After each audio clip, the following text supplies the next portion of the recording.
এই উপাদানের কার্যকলাপ দেখবো, এরপরে ম্যানুফ্যাকচারিং অফ সিমেন্ট দেখবো, সিমেন্ট কিভাবে তৈরি করে এবং ম্যানুফ্যাকচারিং এর সময় কি কি রিয়াকশন ঘটে হ্যাঁ সিমেন্টের মধ্যে।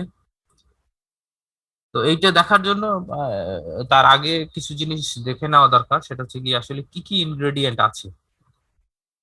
যদি সিমেন্টের উপাদান সম্বন্ধে আমাদের একটা আইডিয়া থাকে, তাহলে এই উপাদানের মধ্যে রিয়াকশন কিরকম হবে সেটার একটা আহ, ধারণা আমরা পাবো।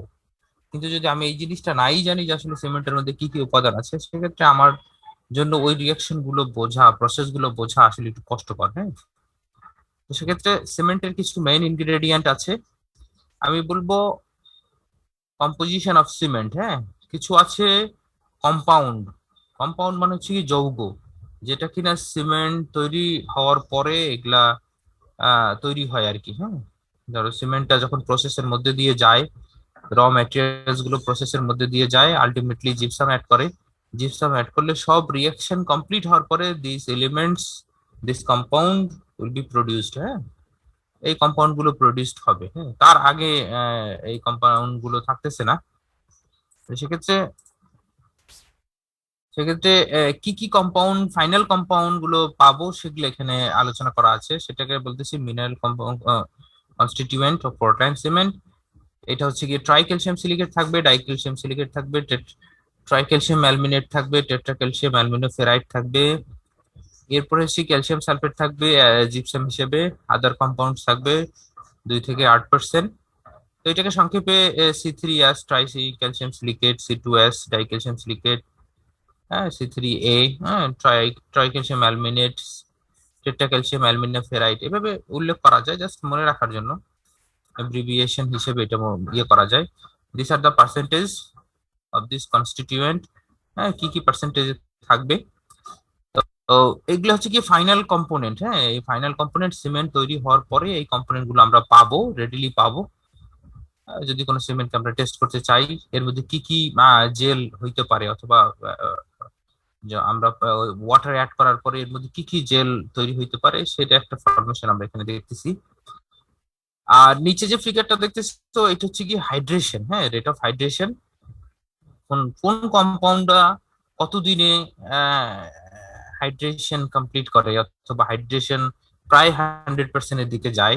দেখো ভার্টিক্যাল অ্যাক্সিস বরাবর পার্সেন্টেজ দেওয়া আছে, এটা পয়েন্ট আকারে দেওয়া আছে, ফ্র্যাকশন আকারে দেওয়া আছে। ফ্র্যাকশন হাইড্রেটেড, এটা ভুল আছে, এটা 1 হবে। দেখো শুরু হয়েছে 0.2, 0.4, 0.6, 0.8, ডেফিনেটলি এটা 1 হবে।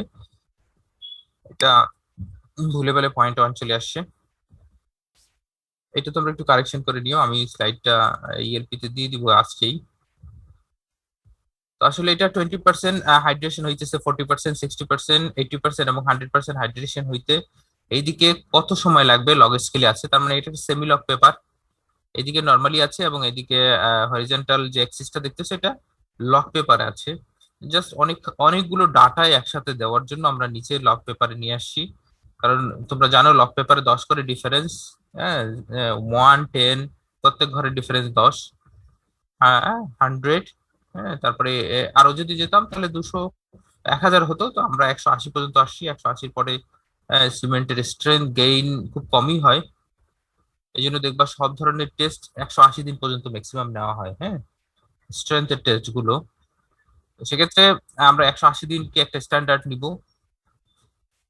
এবং 91 ডেজ কে একটা স্ট্যান্ডার্ড নিব, 7 ডেজ কে, 3 ডেজ কে, 28 ডেজ কে একটা এক একটা স্ট্যান্ডার্ড নিব। যার কারণে দেখো এই যে ডটেড লাইন গুলো, এগুলো আহ, যদি আমি এটার কথা বলি 3 দিনের, এটা 7 দিনের, 10 দিনের ঠিক আগে, তারপরে এটা 28 দিনের, তারপরে এটা হচ্ছে 91 ডেজের, এইভাবে 180 দিন, এভাবে করে সিমেন্টের ইয়ে করা হয় কি বলে, তোমরা জানো 3 দিন, 7 দিন, 21 দিন, 28 দিন, হ্যাঁ 91 দিন, 56 দিন, হ্যাঁ এবং 180 দিন, এই টেস্ট গুলো এই ইন্টারভেলে করা হয়। যার কারণে কয়েকটা ধরে নিয়েছে। এটা আসলে মেইন ফ্যাক্টর না, আমাদের ফ্যাক্টর হচ্ছে গিয়ে আমাদের হাইড্রেশনটা কিরকম হচ্ছে। সময় যত যাচ্ছে হাইড্রেশন মানে হচ্ছে গিয়ে সিমেন্টের সাথে ওয়াটারের যে রিয়াকশনটা এটা কতখানি কমপ্লিট হইতেছে। তো দেখো, যদি আমি বলি যে প্রথম দিনে, হ্যাঁ 1 নম্বর দিনের যদি কথা বলি, 1 নম্বর দিনে টেট্রা ক্যালসিয়াম অ্যালমিনোফেরাইড 80%-এর উপরে হাইড্রেটেড হয়ে যায় অলরেডি। যদি সে সে ট্রাইক্যালসিয়াম অ্যালমিনেটের কথা বলি, এটা প্রায় 80%। তারপরে ট্রাইক্যালসিয়াম সিলিকেটের কথা বলি, এটা প্রায় 40%। হ্যাঁ, সিমিলারলি যদি আমি ডাইক্যালসিয়াম সিলিকেটের কথা বলি, তাহলে এইটা খুব কম পরিমাণ হাইড্রেটেড হয় প্রথম দিনে।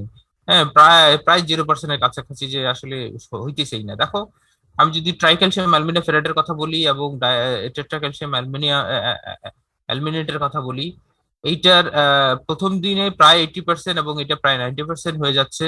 তো এটা 100%-এ যেতে প্রায় 180 দিন লাগতেছে।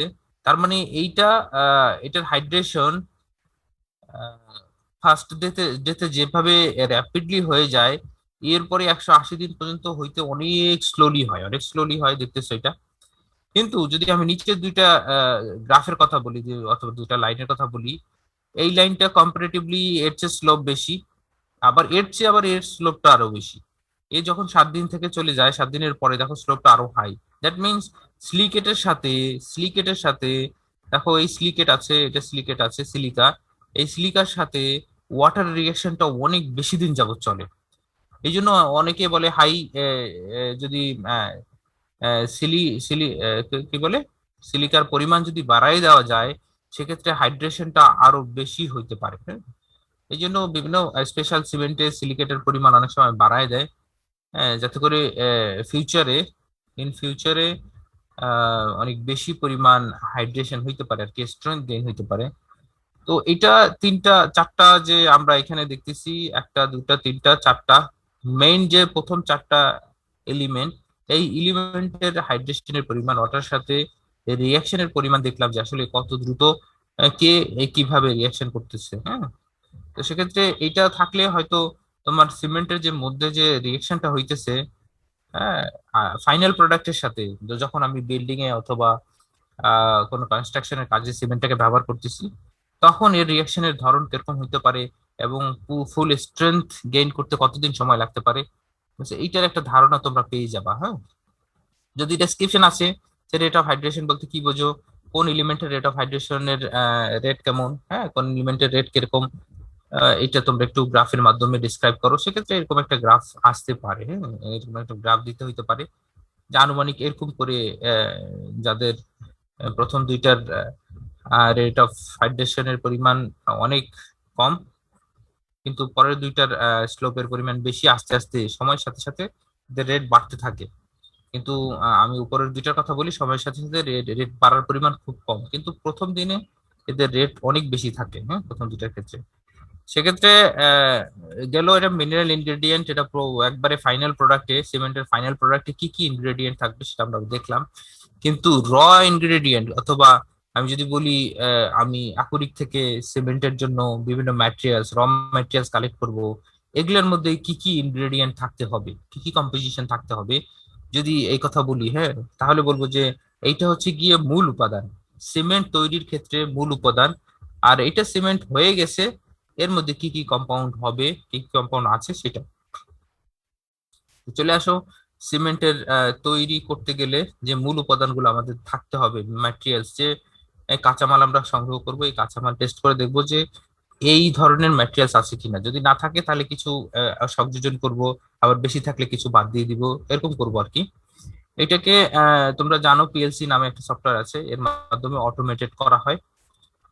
টেস্ট করে কম্পোজিশন গুলো রেডি করা হয়, 60 থেকে 67% কনফার্ম করা হয়, 70 থেকে 25% কনফার্ম করা হয়।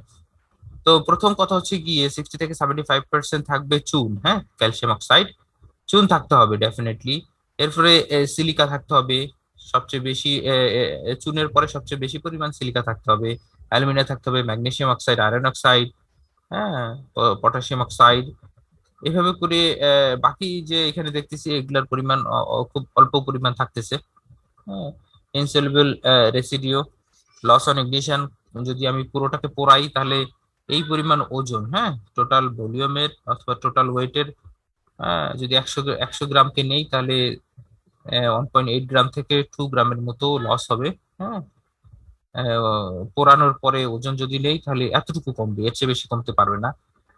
তো এই ইনগ্রেডিয়েন্ট গুলোর ফাংশন কি সেটা আবার এখানে বলা দেওয়া আছে।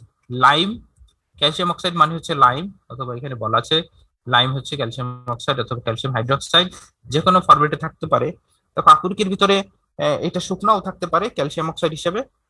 হ্যাঁ, ক্যালসিয়াম অক্সাইড হিসেবে যদি শুকনো থাকে, আর যদি এর মধ্যে পানি থাকে সেক্ষেত্রে ক্যালসিয়াম হাইড্রোক্সাইড হিসেবে থাকতে পারে।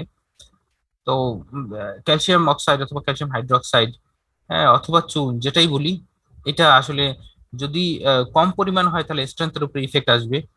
ডেফিসিয়েন্সি হইলে সিমেন্টের কোয়ালিটি খারাপ হয়ে যাবে, দ্রুত সেট হয়ে যাবে। আর যদি বেশি হয় তাহলে সিমেন্ট আনসাউন্ড হবে।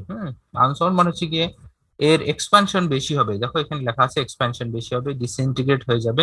ডিসইন্টিগ্রেট মানে হচ্ছে গিয়ে এইটার যে বন্ডিং হওয়ার কথা, এই বন্ডিংটা হবে না, সবগুলো খুলে খুলে যাবে, এরকম অবস্থা। এটাকে ডিসইন্টিগ্রেটের মতো বলা হয়। ইন্টিগ্রেট মানে হচ্ছে কি সংযোজন করা, যোগীকরণ করা, সমষ্টি করা, এরকম আর কি। কিন্তু ডিসইন্টিগ্রেট হচ্ছে কি তার ঠিক অপোজিটটা। এটা হয়তো তোমরা এই টার্মটা পরিচিত তোমাদের। সিলিকা, তোমরা বুঝতেছো সিলিকা মানে বাহ্যিক একটা উপাদান। এটা সিলিকন ডাইঅক্সাইড হিসেবে থাকে, SiO2 হিসেবে।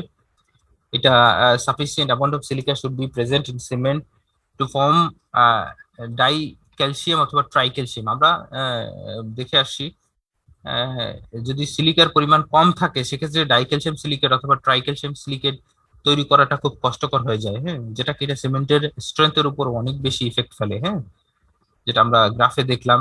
সিলিকা ইম্পার্ট স্ট্রেংথ, হ্যাঁ, স্ট্রেংথের কথা বললাম। স্ট্রেংথ গেইন করার ক্ষেত্রে সিলিকা খুব ভালো কাজ করে। সিলিকা ইউজুয়ালি প্রেজেন্স, হ্যাঁ, তো এটা অবশ্য 30% মতো প্রেজেন্ট থাকলে ভালো।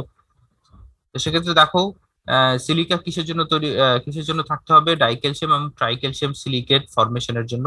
সিলিকা মেইন মেইন যে উদ্দেশ্য সিলিকার।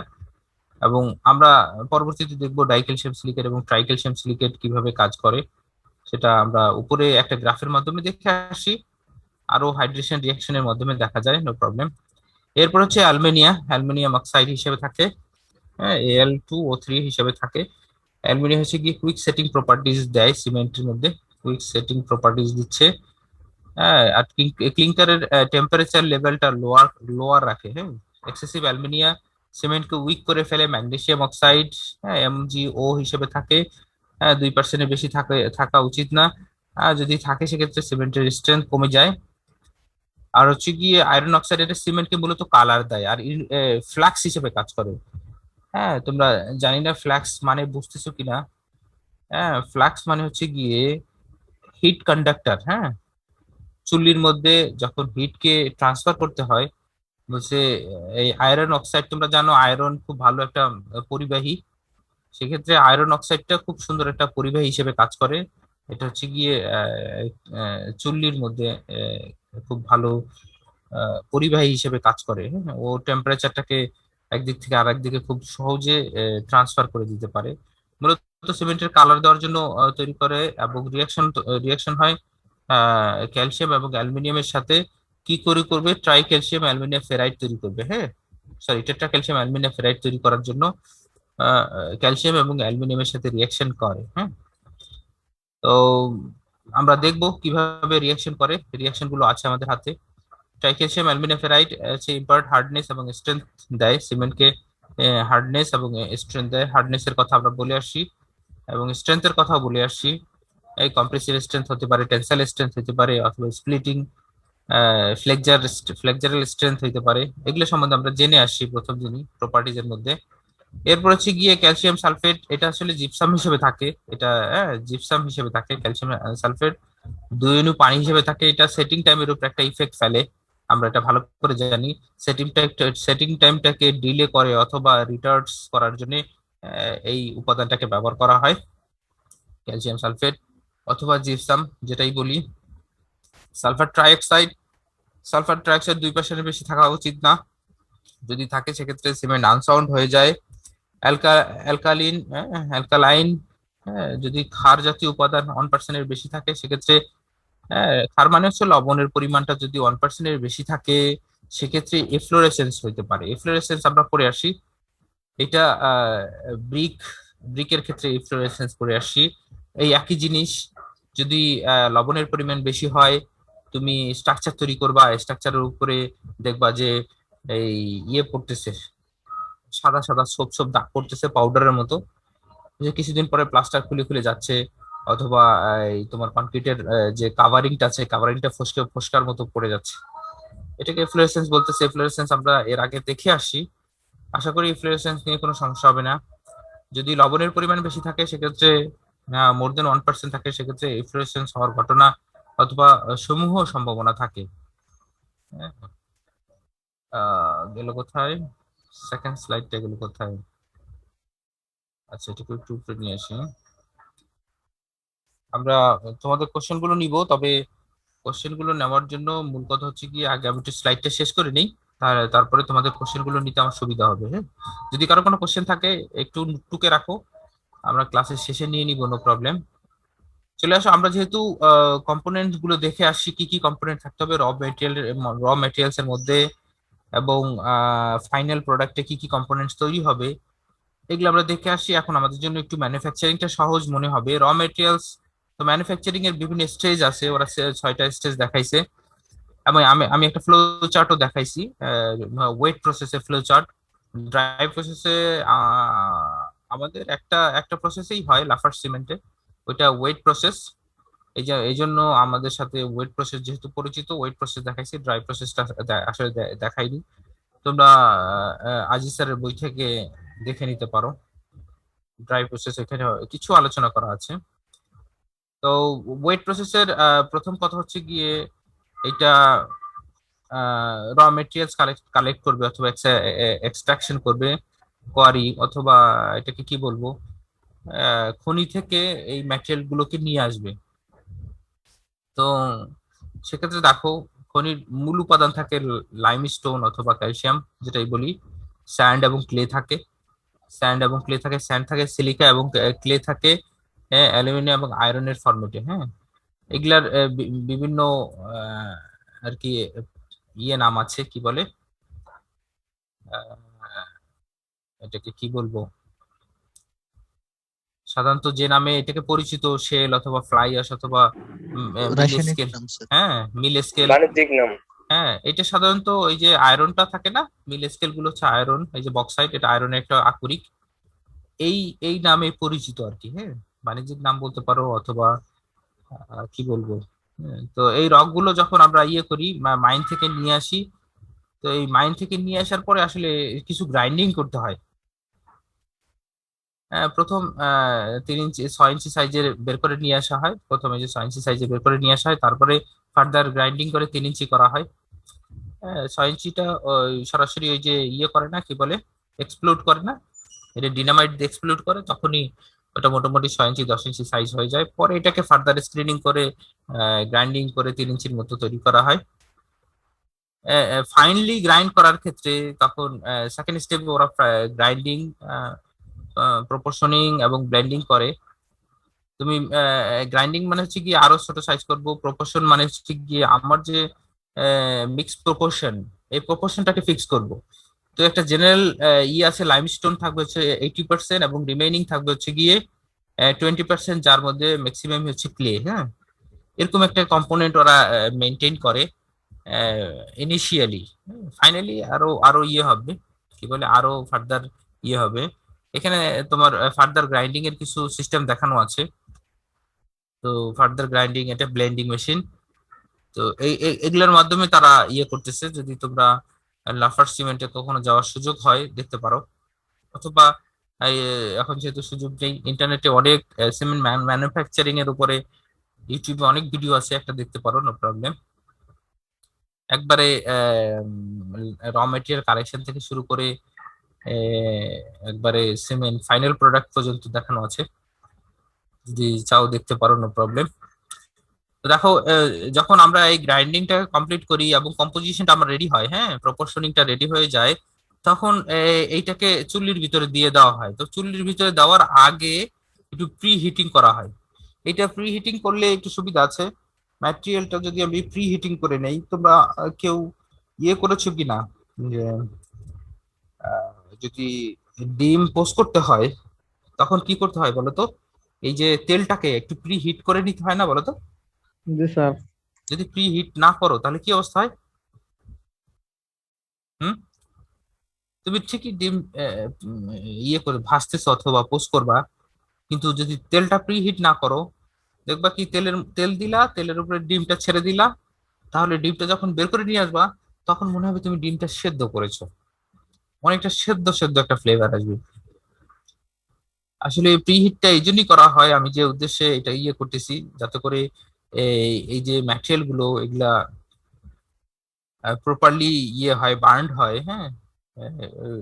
যেটা কিনা ডিমের ফ্রাই এর মতো হয় আর কি, সেদ্ধর মতো না হয়। আজকে যদি কেউ না করে থাকো তাহলে ট্রাই করে দেখতে পারো, যে তেল দেওয়ার সাথে সাথে ডিমটা ছেড়ে দাও এবং এটা উঠায় নিয়ে আসো, দেখবা যে অনেকটা সেদ্ধর মতো হয়ে গেছে, হ্যাঁ, শক্ত রাবারের মতো মনে হবে। অনেকে মনে করতে পারো যে না স্যার, এটা তো মনে হয় নকল ডিম। আসলে নকল ডিম না, এটা প্রসেসের কারণে তোমার এরকম হয়ে গেছে। এরকম যাতে জমাট না বেঁধে যায়, হ্যাঁ, এরকম এবং এনার্জি কনজাম্পশনটাকে রিডিউস করার জন্য প্রিহিট করা হয়। তবে প্রিহিটের একটা হচ্ছে গিয়ে, এনার্জি কম লাগার কারণ হচ্ছে গিয়ে চুল্লির মধ্যে যখন আমি এই ম্যাটেরিয়াল গুলো দিব, দেওয়ার আগে চুল্লির নিচের প্রান্ত থেকে খুব জোরে আগুনের ফোয়ারা দেওয়া হয়। এই ফোয়ারা যে বাতাসটা চুল্লির অপর দিক থেকে বের হয়, এই বাতাসটাকে ব্যবহার করা হয় এইটাকে প্রিহিট করার জন্য, যার কারণে আমার এনার্জি কনজাম্পশনের পরিমাণ অনেক কমে যায়। হ্যাঁ, তো সেক্ষেত্রে ওই যে বলে না, লোহার উপরে বাড়ি দেওয়ার আগে লোহাকে একটু গরম করে নাও, ওই স্টাইল আর কি। হ্যাঁ, আমি সম্পূর্ণ ম্যাটেরিয়াল গুলো একটু গরম করে নিলাম, যাতে করে পরবর্তী স্টেপে দিলে দেখো প্রায় 1500 ডিগ্রি সেলসিয়াস তাপমাত্রা উঠে। সেক্ষেত্রে যদি একবারে তুমি 0 ডিগ্রি সেলসিয়াস অথবা 20 ডিগ্রি সেলসিয়াসের প্রোডাক্টটাকে সরাসরি 1500-তে দাও, তাহলে ডেফিনেটলি এর প্রপার্টিজ এর অনেক বেশি চেঞ্জ হয়ে যাবে। দেখো ক্লিনের কথা বলা আছে, ক্লিন মানে হচ্ছে চুল্লি। চুল্লির মধ্যে কি কি কাজ হচ্ছে, চুল্লি এই যে এখানে বললাম, এখানে এমন একটা করে, সেটিং করে যাতে করে প্রি হিটটা হয়ে যায়। হ্যাঁ, প্রি হিটটা হয়ে যায় এই ফিডিং পাইপ দিয়ে। ওই যে আমি ইয়েগুলোর কথা বললাম, স্লারি গুলোর কথা বললাম, স্লারিটাকে এই ফিডিং পাইপ দিয়ে ইনলেট করা হয়, এখানে প্রি হিটটা হয়। প্রি হিটটা হওয়ার পরে আস্তে আস্তে এই মেইন পার্টের দিকে আগায়। তো মেইন পার্টের দিকে আগালে এই ড্রামটা, হ্যাঁ, অথবা এটা একটা ড্রামের মতো, এই লাল অথবা খয়েরি কালার দিয়ে যেটা দেখানো আছে, এটা ড্রামের মতো। এইটা একটা ড্রাইভিং গিয়ার আছে, এটা দিয়ে একটা নির্দিষ্ট রেটে ঘোরানো হয়। নির্দিষ্ট রেটে ঘোরালে এই ম্যাটেরিয়াল গুলো আস্তে আস্তে নিচের দিকে থাকে। এটা 3 ডিগ্রি ইনক্লাইন থাকে হরিজন্টালের সাথে, এই চুল্লিটা 3 ডিগ্রি ইনক্লাইন থাকে, যাতে করে আস্তে আস্তে এই ম্যাটেরিয়াল গুলো আস্তে আস্তে নিচের দিকে আসে এবং টেম্পারেচার 1500 ডিগ্রি সেলসিয়াসের উপরে পর্যন্ত যায়। হ্যাঁ, 1600 ডিগ্রি যায় না, গেলে হয় কি এই প্রথম স্ল্যারি গুলো শুকায় যায়, আস্তে আস্তে নিচের দিকে আসে। এরপরে এখান থেকে যখন আউটলেটে আসে তখন মার্বেল সাইজের মতো হয়। এখানে বলা আছে মার্বেল সাইজের মতো হয়, এইটাকে বলতেছে ক্লিনকার। ফার্দার আমি এখানে দেখাবো, ফার্দার এটাকে কুলিং করা হয় এবং ফাইনাল গ্রাইন্ডিং করা হয় সিমেন্টের জন্য। ফাইনাল গ্রাইন্ডিং করলেই আমরা সিমেন্ট পাবো। সিমেন্ট পাইলে এই সিমেন্টটাকে আমরা প্যাকিং অথবা শিপিং করব। মোস্ট অফ দ্য সিমেন্ট এটা লরি বলো অথবা জাহাজের মাধ্যমে প্যাকেট ছাড়াই তোমার খোলাভাবেই ট্রান্সফার হয়। হ্যাঁ, বাল্ক অ্যামাউন্ট যদি হয়, অনেক বেশি অ্যামাউন্ট যদি হয়, দেখবা কিছু কিছু কনস্ট্রাকশনের সাইডে ছোট ছোট সাইলো বানায়, ছোট ছোট সাইলো বানায়, এর ভিতরে নিয়ে এসে ওই গাড়ি করে নিয়ে আসে, বাল্ক অ্যামাউন্ট অফ সিমেন্ট গাড়িতে করে নিয়ে আসে, নিয়ে এসে এর ভিতরে রেখে দেয়। তো যখন আমাদের দরকার হয় এখান থেকে নিচে থেকে ঢাকনাটা খুলে পরিমাণ মতো পড়ে, ওইটা নিয়ে আমরা কাজে ব্যবহার করতে পারি।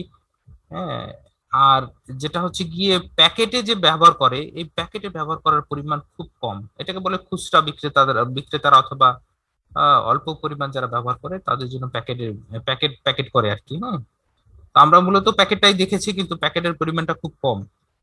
তো চলে আসো এই চুল্লির ভিতরে কি কি ঘটনা ঘটে আসলে। হ্যাঁ, চুল্লির ভিতরে দেখো, প্রথম যখন আমি দিব তখন এর ফ্রি ওয়াটারটা ইভাপোরেট হয়ে যাবে। হ্যাঁ, ফ্রি ওয়াটারটা বাস্তব, এই স্টেপ গুলো একটু মনে রাখতে হবে, রিয়াকশন গুলো এই স্টেপের সাথে সম্পর্কিত। ফ্রি ওয়াটার গুলো এর মধ্যে থেকে চলে যাবে। হ্যাঁ, এরপর হচ্ছে কি দেখো, এই যে ম্যাটেরিয়াল গুলো আছে, হ্যাঁ, ক্লে ম্যাটেরিয়াল এটাকে বলে, ক্লে ম্যাটেরিয়াল। এই ক্লে ম্যাটেরিয়ালের যে মধ্যে যে ওয়াটারটা থাকে, এইটাও, কম্বাইন্ড ওয়াটার, এইটাও দ্রবীভূত হবে। এরপর হচ্ছে কি ক্যালসিয়ামের যে থাকে, ক্যালসিয়াম কার্বনেট, ক্যালসিয়াম অক্সাইড আর কি। হ্যাঁ, ক্যালসিয়াম কার্বনেটটা ভেঙে ক্যালসিয়াম অক্সাইড হয়ে যাবে। দেখো প্রথম দুইটা হচ্ছে গিয়ে পানি বাষ্পীভূত হয়ে যাবে অথবা পানি আলাদা হয়ে যাবে। এরপরে ক্যালসিয়াম কার্বনেট ক্যালসিয়াম অক্সাইড পরিণত হবে। ক্যালসিয়াম অক্সাইড সিলিকেট এর সাথে রিয়েকশন করে ডাই ক্যালসিয়াম সিলিকেট তৈরি করবে। রিয়াকশন গুলো বলতেছি, হ্যাঁ। ক্লিনের মধ্যে চুল্লির মধ্যে ঢোকার পরে রিয়াকশন গুলো কি কি হবে সেগুলোর কথা বলতেছি। এবং ক্যালসিয়াম অক্সাইড ফার্দার রিয়াকশন করবে অ্যালুমিনিয়াম এবং আয়রনের সাথে। হ্যাঁ, আয়রনের সাথে আমরা জানি অ্যালুমিনিয়াম এবং আয়রনের সাথে রিয়াকশন করে টেট্রা ক্যালসিয়াম অ্যালুমিনিয়াম ফেরাইড তৈরি করবে। হ্যাঁ, এরপরে এইটাই হচ্ছে আসলে আহ, মূল স্টেপ, যেটা কিনা এরপরে এই দুইটা উপাদান তৈরি করার পরেই আমরা এটাকে পাবো, ক্লিনকার হিসেবে পাবো। একটা জিনিস থেকে যায়, জিপসামটা আমরা অ্যাড করব, সমস্যা নেই, হ্যাঁ। আহ, আচ্ছা আচ্ছা আচ্ছা, হ্যাঁ। ভোলাটাইল যে ইয়েগুলো আছে এটা ইভাপোরেট হয়ে যায়। ভোলাটাইল মানে হচ্ছে গিয়ে বাষ্পীভূত, খুব দ্রুত বাষ্পীভূত হয়ে যায়, এরকম কিছু ম্যাটেরিয়াল আছে যেমন সোডিয়াম, পটাশিয়াম, ক্লোরাইড, সালফেট, এগুলো গ্যাস আকারে উড়ে চলে যায়, হ্যাঁ। এবং এই দেখো ডাইক্যালসিয়াম সিলিকেট তৈরি হয়েছে, ট্রাইক্যালসিয়াম সিলিকেট, টেট্রাক্যালসিয়াম অ্যালুমিনিয়াম ফেরাইড তৈরি হয়েছে। এই স্টেপে যখন এটা ইভাপোরেট হয়ে যায়, এই ভোলাটাইল ম্যাটেরিয়াল গুলো ইভাপোরেট হয়ে যায়, ফার্দার একটা এক্সেস অফ পাওয়া যায়, ক্যালসিয়াম অক্সাইড।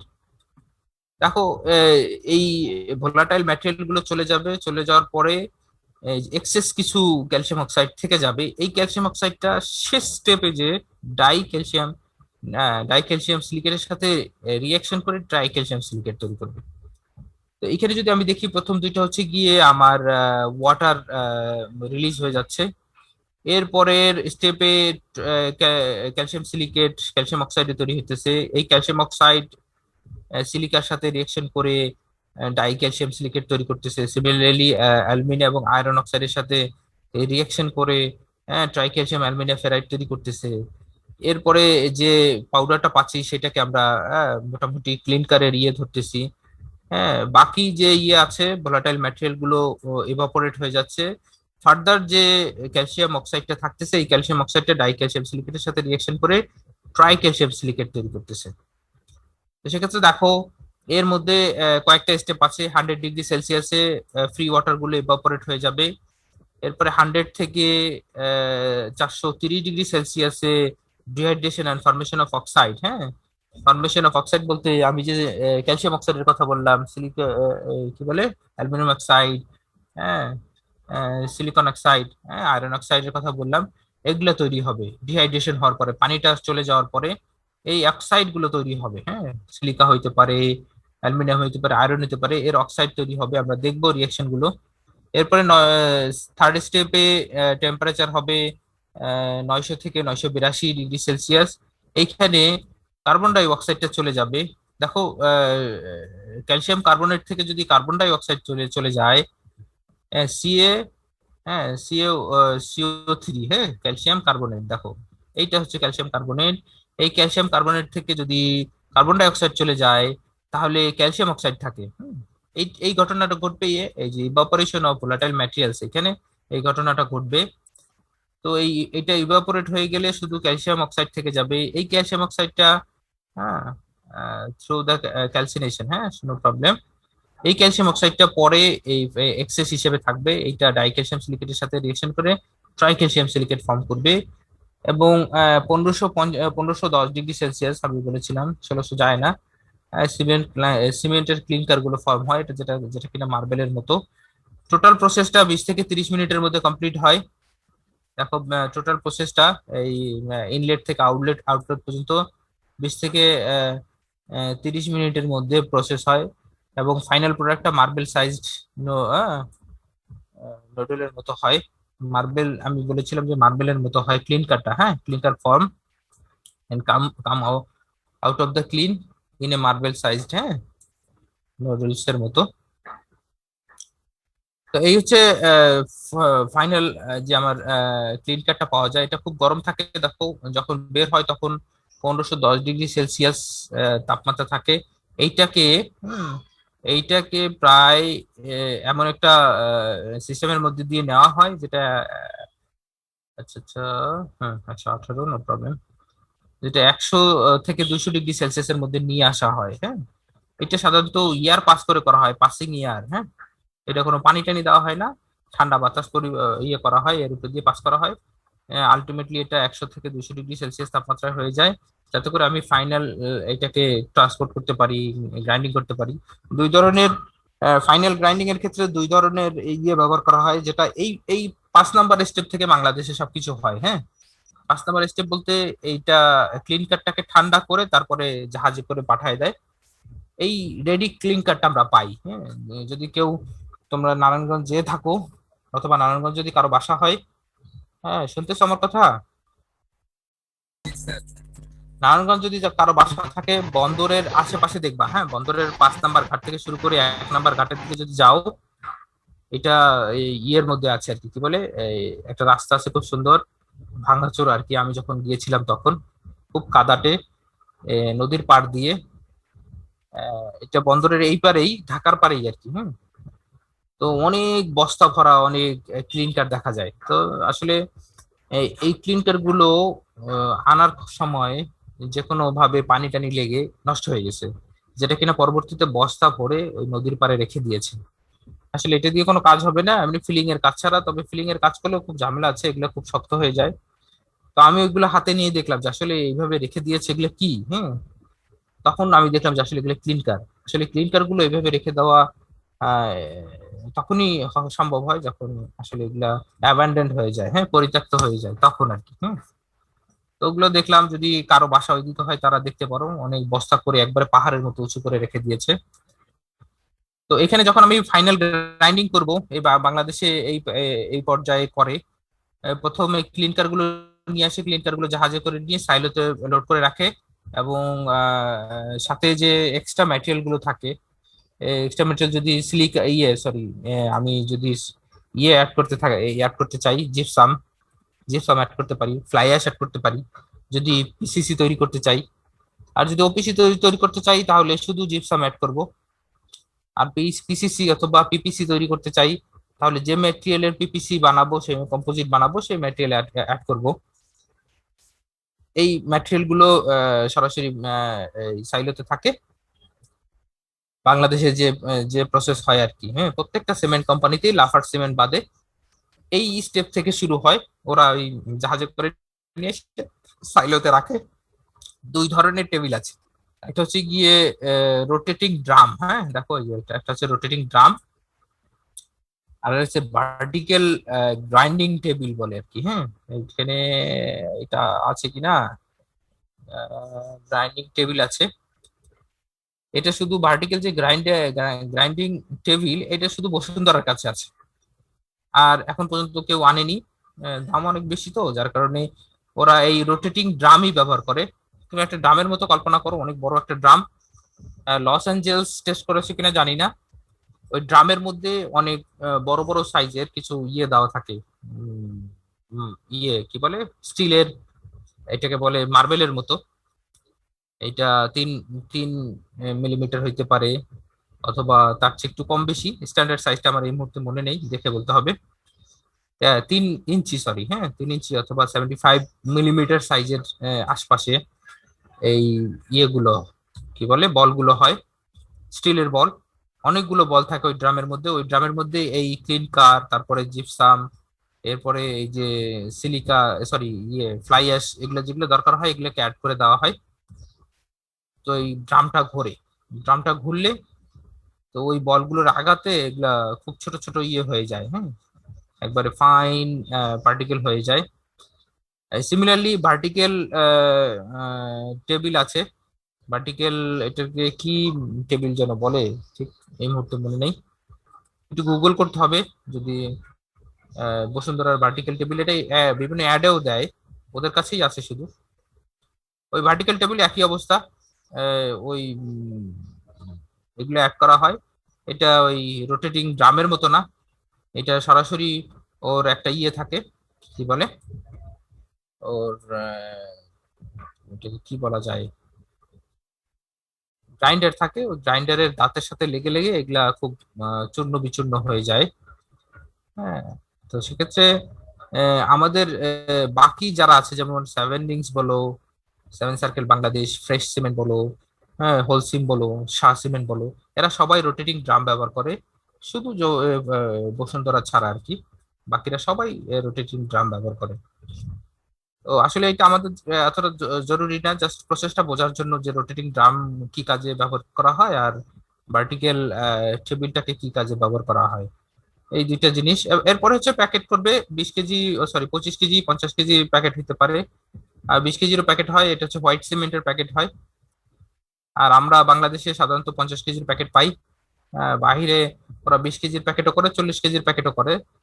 ওদের যে যে যার মতো ব্যবহার করে। এইখানে most of the product is shipped in bulk quantities, দেখো, বাই ট্রাক, ট্রেন অথবা শিপ দিয়ে বাল্ক কোয়ান্টিটিতে ট্রান্সফার করা হয়। Only a small amount is packeted, হ্যাঁ, customer who need small quantities, হ্যাঁ, স্মল কোয়ান্টিটিস যাদের দরকার হয় তাদের জন্য প্যাকেট করা হয়। এছাড়া সিমেন্টকে বাল্ক, হ্যাঁ, বাল্ক কোয়ান্টিটি হিসেবেই ট্রাকে, ট্রেনে অথবা শিপে ট্রান্সফার করা হয়। এখানে একটা ফ্লো চার্ট দেওয়া আছে, cement manufacturing flow chart in wet process. দুই ধরনের ম্যাটেরিয়ালস আমরা বলেছিলাম, ক্যালসিয়াম, যেটা কিনা চুন বেশি থাকে 80%-এর মতো, আর এটার বলে ক্যালসারিয়াস ম্যাটেরিয়ালস। আর আর্জিলেসিয়াস ম্যাটেরিয়ালস, এটা হচ্ছে গিয়ে যেটার ভিতরে ক্লে, সিলিকা এগুলা বেশি থাকে, হ্যাঁ, আয়রন অক্সাইড বেশি থাকে, হ্যাঁ। এই দুই ধরনের ম্যাটেরিয়ালস কে গ্রাইন্ডিং করে এখানে মিক্সিং করে, প্রপোর্শন করে, মিক্সিং করে ওয়েট গ্রাইন্ডিং করে, এটা এই সময় ওয়াটার অ্যাড করে, তখন এটা স্লারি তৈরি হয়ে যায়। এখন দেখো, যদি তোমার কাছে আটার আটা থাকে, শুকনো আটা, এটা তুমি এটার মধ্যে কিছুটা লবণ দিলা, আটাকে ভেজানোর পরে খামি তৈরি করার পরে যদি লবণ দাও তাহলে ওই লবণ মিশবে না। তো আগে লবণ দিলা, এটা মিক্সিং প্রসেস হলো, লবণ দিলাম এর মধ্যে। আর যদি তুমি আরো আরো স্বাদ বাড়ানোর জন্য আরো কিছু দিতে চাও দিতে পারো, নো প্রবলেম। দেওয়ার পরে করতে হবে কি, এইটাকে মাখাইতে হবে। মাখাইতে গেলে কিছুটা সরি, শুকনো ভাবে মাখাইতে হবে যাতে লবণটা এবং তুমি যে স্বাদ বাড়ানোর জন্য যে ইনগ্রেডিয়েন্টটা দিয়েছো এটা সব জায়গায় চলে যায়। এরপরে ওয়াটার অ্যাড করলে তখন এটা একটা খামির মতো তৈরি হয়। এই খামিটাকেই স্লারি বলতেছে। হ্যাঁ, স্লারি বলতেছে এটা। ওই পানি অ্যাড করার পরে, পানি অ্যাড করে গ্রাইন্ডিং করলে এটা স্লারি তৈরি হয়। এই স্লারিটাকেই আমরা রোটারি ক্লিন, মানে হচ্ছে কি ওই যে ইসে ঢুকাবো, চুল্লিতে ঢুকাবো। চুল্লিতে আহ, এটা কোল ডাস্ট হইতে পারে অথবা গ্যাসের মাধ্যমে হইতে পারে, ফুয়েল দিলে চুল্লিটা ইয়ে হবে।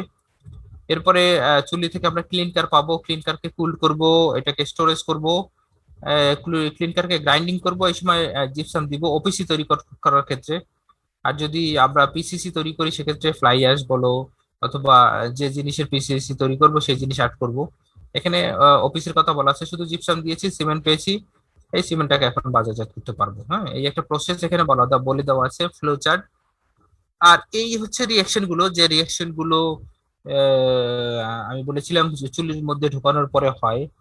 দেখো, প্রথম বলেছিলাম পানি দ্রবীভূত হবে। দেখো, এই এই ইয়ে থেকে পানি অ্যাড করা থাকে। সিলিকা আলাদা আলাদা হলো, সিলিকন অক্সাইড আলাদা হলো, অ্যালুমিনিয়াম অক্সাইড আলাদা হলো এবং পানিটা আলাদা হয়ে ব্যাপার হয়ে গেল। আমি বলেছিলাম প্রথম ইভাপোরেট হবে, পানি ইভাপোরেট হবে। সিমিলারলি দেখো, বিভিন্ন জিনিসের অক্সাইড তৈরি হচ্ছে, সালফার ডাই অক্সাইড, তারপরে silicon oxide, aluminium oxide, potassium sulphate, হ্যাঁ, এগুলো বিভিন্ন জিনিসের অক্সাইড তৈরি হচ্ছে। যেমন এখানে দেখো, এই প্রোডাক্টটা ভেঙে যে ক্যালসিয়াম কার্বনেট হচ্ছে, ম্যাগনেসিয়াম অক্সাইড হচ্ছে, কার্বন ডাই অক্সাইড বলেছিলাম, কার্বন ডাই অক্সাইডটা ইভাপোরেট হয়ে যাবে, এটা ইভাপোরেট হয়ে যাচ্ছে দেখো। এখানেও ঠিক সিমিলারলি ওয়াটার ব্যাপার হয়ে যাচ্ছে, বাকিগুলোর অক্সাইড তৈরি হচ্ছে। হ্যাঁ, এই অক্সাইড গুলো পরবর্তীতে রিয়াকশনে আসবে, জাস্ট দেখানোর জন্য দেখতেছি। দেখো, তখন ক্যালসিয়াম কার্বনেটটা কার্বন ডাই অক্সাইডটা ছেড়ে দিয়ে, হ্যাঁ, সিলিকনের সাথে রিয়াকশন করে ডাই ক্যালসিয়াম সিলিকেট তৈরি করতেছে। দেখো, বলেছিলাম প্রথম ক্যালসিয়াম কার্বনেটটা ইয়ে করবে, কার্বন ডাই অক্সাইডটা ছেড়ে দিবে, ক্যালসিয়াম অক্সাইড তৈরি হবে। ক্যালসিয়াম অক্সাইড সিলিকনের সাথে, সিলিকন অক্সাইডের সাথে রিয়াকশন করবে। সিলিকা বলো, অ্যালুমিনিয়াম বলো, ম্যাগনেসিয়াম বলো, এদের সাথে রিয়াকশন করে, হ্যাঁ, ডাইক্যালসিয়াম সিলিকেট তৈরি করতেছে। দেখো, হ্যাঁ, ম্যাগনেসিয়াম ডাই অক্সাইড তৈরি করতেছে।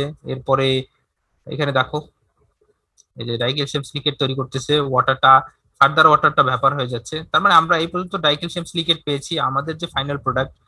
এরপরে দেখো ট্রাইক্যালসিয়াম, সরি, ক্যালসিয়াম কার্বনেট, এইটা কার্বন ডাই অক্সাইড ছেড়ে দিচ্ছে, এই যে দেখো কার্বন ডাই অক্সাইড ছেড়ে দিচ্ছে, এবং অ্যালুমিনিয়াম অক্সাইডের সাথে রিয়েকশন করে আমাদের যেটা দরকার, হ্যাঁ, এইটা আমার ফাইনাল প্রোডাক্ট না, আমার ফাইনাল প্রোডাক্ট এইটা।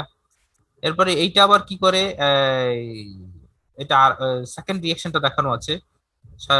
ইয়ে কি বলে, ক্যালসিয়ামটা সাধারণত ক্যালসিয়াম অক্সাইডটা অ্যালুমিনিয়াম এবং আয়রনের সাথে রিয়েকশন করে ট্রাই টেট্রা ক্যালসিয়াম অ্যালুমিনিয়াম ফেরাইড তৈরি করতেছে, এটা দেখানো আছে। এরপরে দেখো এইটা ওই একই ভাবে, এ- এটা হচ্ছে এডিশনাল যে প্রোডাক্ট গুলো হয়, এগুলো আমাদের দরকার নেই। দেখো ফার্দার একবার শেষ প্রসেসে যে আমি বলেছিলাম যে কিছুটা ক্যালসিয়াম অক্সাইড থেকে যায়, এই ক্যালসিয়াম অক্সাইডটা তখন কি করে, ডাইক্যালসিয়াম সিলিকেটের সাথে রিয়েকশন করে ট্রাইক্যালসিয়াম সিলিকেট তৈরি করে। তো আমাদের রিয়েকশনের সাথে সাথে আরো কিছু রিয়েকশন দেখা গেছে যেগুলো প্রোডাক্ট আমাদের দরকার নেই, এই প্রোডাক্ট গুলো আবার ফার্দার ইয়ে হয়, রিসাপল হয়ে তখন আমার এই ফাইনাল প্রোডাক্টের দিকে আসে। তো আমার এই এক্সেস যে ক্যালসিয়াম অক্সাইডটা থাকে, এই এক্সেস ক্যালসিয়াম অক্সাইডটা ডাইক্যালসিয়াম সিলিকেটের সাথে রিয়েকশন করে ট্রাইক্যালসিয়াম সিলিকেট তৈরি করে। আমরা ট্রাইক্যালসিয়াম সিলিকেট দেখলাম, এরপরে টেট্রা ক্যালসিয়াম অ্যালুমিনিয়াম ফেরাইড দেখলাম, এরপর হচ্ছে গিয়ে ডাইক্যালসিয়াম সিলিকেট রিয়েকশনটা দেখলাম। আমাদের ফাইনাল প্রোডাক্ট এগুলো, dicalcium silicate, tetra calcium aluminium ferrite এবং ট্রাইক্যালসিয়াম সিলিকেট। হ্যাঁ, যদি আমি তোমাদেরকে ইনগ্রেডিয়েন্টের কথা মনে করে দেই, তাহলে এগুলো হচ্ছে কি আমাদের সেই ফাইনাল ইনগ্রেডিয়েন্ট অথবা ফাইনাল কম্পাউন্ড, চুল্লি থেকে সরাসরি সিমেন্ট হিসেবে যেটা বের হবে গ্রাইন্ডিং এর পরে। জিপসাম এখন অ্যাড করিনি কারণ এটা চুল্লির মধ্যে রিয়াকশন, চুল্লি থেকে বের হলে এই প্রোডাক্ট গুলো থাকবে। তো আমাদের এগুলো হচ্ছে মেইন প্রোডাক্ট অথবা মেইন কম্পোনেন্ট, যেটা কিনা চুল্লি থেকে বের হলে যেটা রেডিলি আমরা পাবো। আর সিলিকা, অ্যালুমিনিয়াম, আয়রন অক্সাইড, হ্যাঁ, ম্যাগনেসিয়াম অক্সাইড, সালফার ট্রাইঅক্সাইড, এগুলা যেগুলো বলেছিলাম এগুলো মূল উপাদান, যেটা সিমেন্ট তৈরি করার ম্যাটেরিয়ালস এর মধ্যে থাকতে হবে। হ্যাঁ, আকরিক থেকে আমরা যে ইয়েগুলো নিয়ে আসবো এর মধ্যে এই কম্পোনেন্টস গুলো থাকতে হবে, আদারওয়াইজ আমার এই কম্পোনেন্ট গুলো পাওয়ার জন্য এদিক সেদিক কম্পোজিশন চেঞ্জ করতে হতে পারে। তো আজকের এই ইয়ে ছিল, কি বলে, সিমেন্ট আজকে শেষ করে দিচ্ছি। সিমেন্টের কি বলে, মোটামুটি তোমাদের সিলেবাসে যতটুকু আছে সিলেবাসের পুরোটুকুই দেখানো হয়েছে। এখন যদি তোমাদের কারো কোনো কোশ্চেন থাকে কোনো জিনিসের উপরে বলতে পারো, আমি দ্রুত ক্লাসটা শেষ করে দিব। কারো কোনো প্রশ্ন আছে কিনা? তোমরা কি লাইনে আছো নাকি, বুঝতেছি না তো আমি।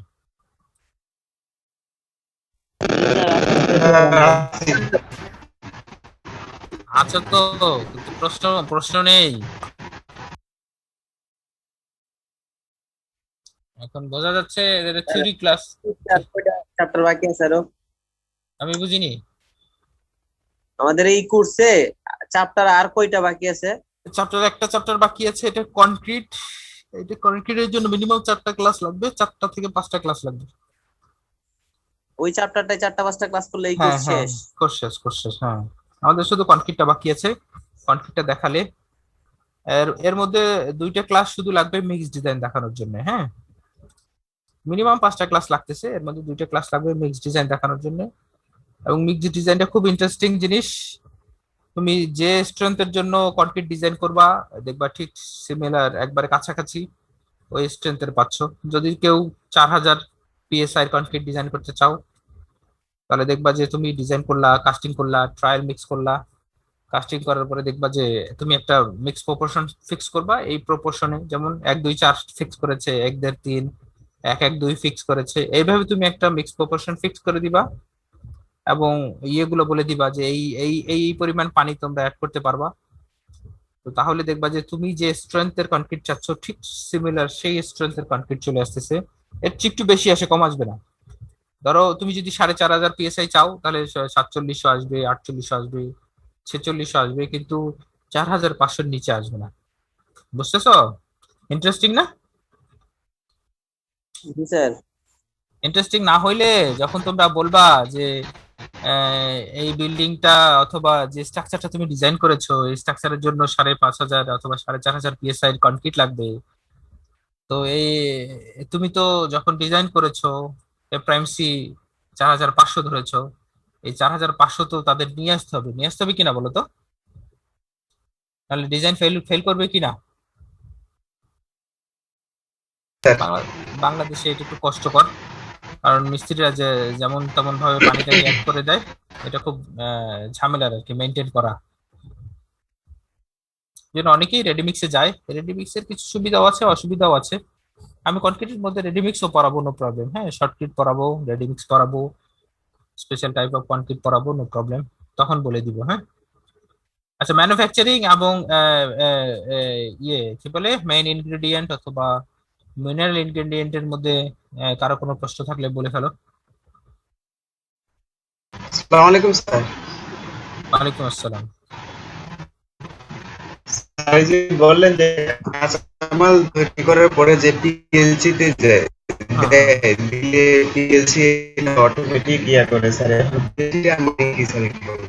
আমি আমি বুঝিনি ব্যাপারটা, তোমার কথাটা বোঝা যাচ্ছে না ঠিকঠাক। টিএলসি তে 3 ইঞ্চি দিলে বুঝতেছি না। পি- স্যার পিএলসির কথা বললেন না যে, হ্যাঁ হ্যাঁ হ্যাঁ, পিএলসি তে বললেন না যে কাঁচামাল গুলো দিলে অটোমেটিক সে করে দেয়, প্রসেস করে দেয়।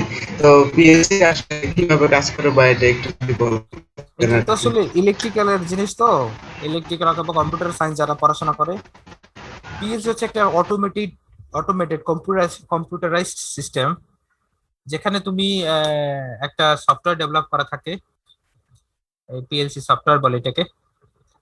এই সফটওয়্যারের মাধ্যমে তুমি আগে তোমার এই ম্যাটেরিয়াল গুলো টেস্ট করে নিতে হবে। যে ধরো তোমার ক্যালসিয়াম অক্সাইড অথবা ক্যালসিয়াম কার্বনেট, যেটা চুনা পাথর হিসেবে তুমি অ্যাড করবা, এইটা যে পরিমাণ তুমি সিমেন্ট এক ব্যাচে অথবা ক্লিনকার এক ব্যাচে তৈরি করতে চাচ্ছ, ধরো 1,000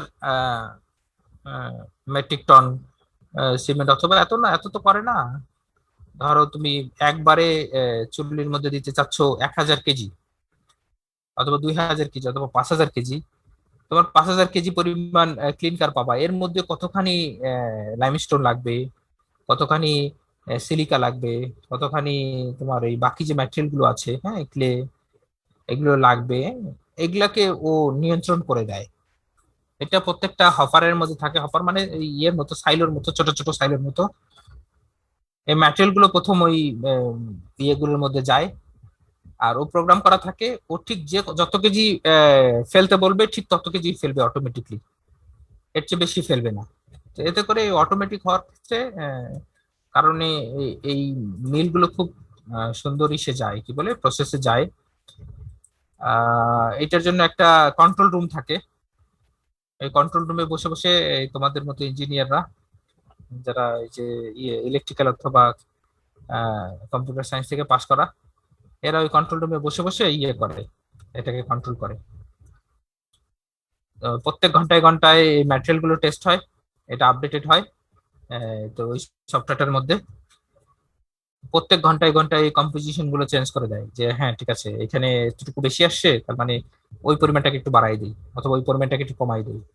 এটা ওরা নিয়ন্ত্রণ করে, ওদের কাছে একটা স্ট্যান্ডার্ড থাকে, এই থেকে এই পরিমাণ হইলে, যেমন আমরা 60 থেকে 67% বলেছিলাম লাইমস্টোন অথবা ক্যালসিয়াম কার্বনেট, তো এর মধ্যে থাকলে ওকে, যদি দেখে যে একটু কম, তখন আর একটু বেশি অ্যাড করে দেয় আর কি। এটা কম্পোজিশনটাকে ঠিক রাখার জন্য করে পিএলসি। একটা আমি যদি বলি, একটা সফটওয়্যার একটা রোবোটিক সফটওয়্যারের মতো। যেমন তুমি রোবোটিক সফটওয়্যারটাকে যদি তুমি হাঁটতে বলো তো সে হাঁটবে, আবার যদি তাকে দৌড়াইতে বলে সে দৌড়াবে, অথবা হাত নাড়াইতে বলে হাত নাড়াবে, এরকম একটা সফটওয়্যার। এটা আহামরি কিছু না। এই পিএলসি হয়তো তোমাদের আশপাশে অনেকগুলো আছে, ওরা পিএলসি শিখায়, কি বলে। তবে আমাদের সিভিলদের জন্য পিএলসি দরকার নেই, আমাদের সিভিলদের জন্য পুরো প্রসেসটা দেখে, তো তখন এই প্ল্যান্টের ম্যানেজার ট্যানেজার সিভিলের হয়ে যায় আর কি।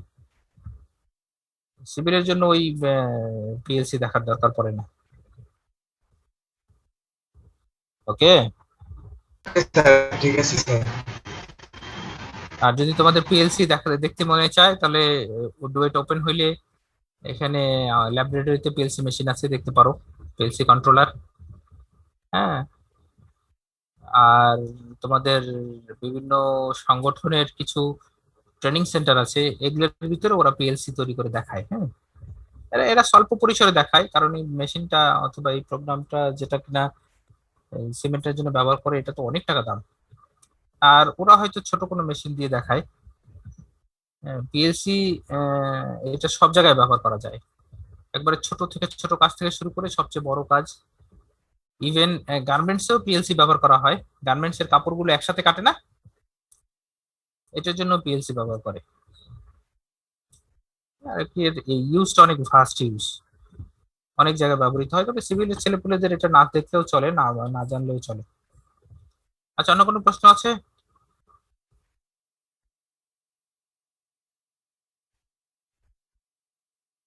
অন্য কোনো প্রশ্ন না থাকলে আমি ক্লোজ করে দিব।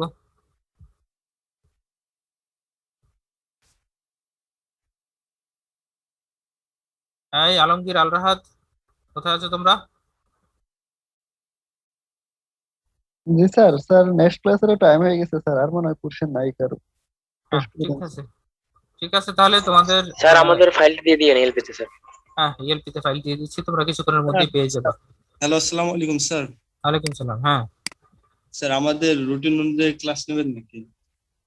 রুটিন মানে মানে এই যে যতদিন ক্লাস আছে